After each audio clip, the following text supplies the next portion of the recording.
When you start looking at a new gaming laptop, the first thing that pops up in your mind is usually a mix of excitement and doubt. Will this thing actually run the games I love? Is the price justified, or am I just paying for a badge? What happens when I'm done gaming and need it for school or work? Those questions are what keep most people scrolling past the specs sheet and never making a decision. I'm going to walk through the whole picture with the GIGABYTE A16 16-inch, let you see where the real value lives and where the hidden trade-offs sit, so you can decide if this machine belongs in your bag or if you should keep looking. Link is in the description if you want to check the product details on Amazon. First off, the A16 lands in the sweet spot of the 16-inch segment, a size that feels large enough for immersive gaming but still portable enough to toss into a backpack. The screen is a WUXGA IPS panel, 1920x1200 resolution, which gives a little extra vertical real estate compared to the standard 1080p panels you see on most 15-inch laptops. In practice, that extra 200 pixels translates into more space for chat windows, inventory screens, and even your work spreadsheets, without making the device feel cramped. The 300 nit brightness and anti-glare coating do a decent job in bright rooms, though you'll still want to raise the backlight a notch in direct sunlight. Nothing shocking, just the usual laptop limitation.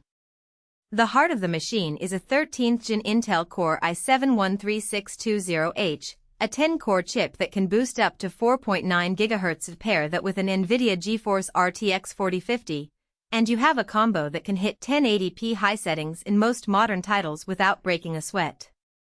In my own test runs with titles like Valorant, Elden Ring, and Cyberpunk 2077, the frame rates hovered in the 7090 frames per second range, with occasional dips in very dense scenes.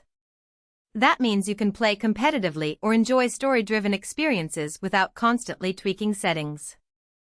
The 32 GB of DDR5 RAM at 5200 MHz eliminates any bottleneck when you have dozens of tabs open, a game server running in the background, or you're switching between a game and a video editing suite.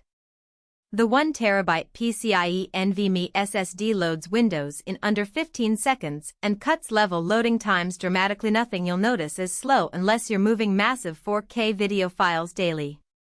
Now, let's talk about the daily grind. Many buyers think a gaming laptop is a one-track mind device, but the A16 runs Windows 11 Pro, which adds some business-oriented features like BitLocker and remote desktop that can be handy for students or remote workers. The Backlit keyboard uses a perky RGB zone, and while the lighting looks flashy, the keys themselves feel responsive enough for long typing sessions. I've typed up to 3-hour reports and played marathon gaming sessions without feeling the usual mushy keyboard fatigue. The Wi-Fi 6E-AX211 module finally gives you that low-latency connection you crave in online shooters, especially if you have a router that supports the new 6 GHz band.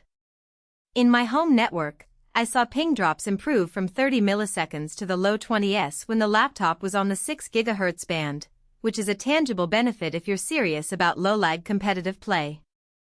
So who should actually consider buying this? If you're a college student who needs a machine that can handle both your coursework, think CAD, video editing, data analysis, and your nightly gaming sessions, the A16's blend of CPU muscle, GPU capability, and ample RAM makes it a very solid total candidate. Likewise, content creators who do occasional gaming streams will appreciate the RTX 4050's encoder, which offloads video encoding from the CPU and results in smoother streams without sacrificing game performance. The 16-inch screen also gives enough pixel density to edit photos or videos without getting that pixelated look you sometimes see on lower resolution panels.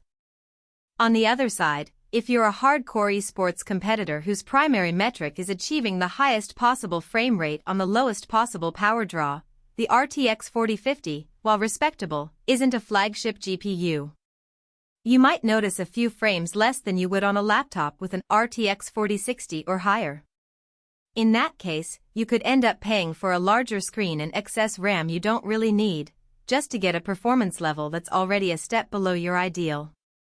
Also, if you're a traveler who lives out of a backpack and weighs every ounce, the A16's chassis, though not overly heavy, sits around 2.3 kilograms, 5 pounds. That's heavier than many ultrabooks, so the portability advantage isn't as pronounced as on a 14-inch thin and light model. Finally, if you're looking for a machine that can handle 4K gaming at high settings, you'll quickly run into the limits of the RTX 4050 and the 1920x1200 panel. This laptop isn't built for that tier of performance.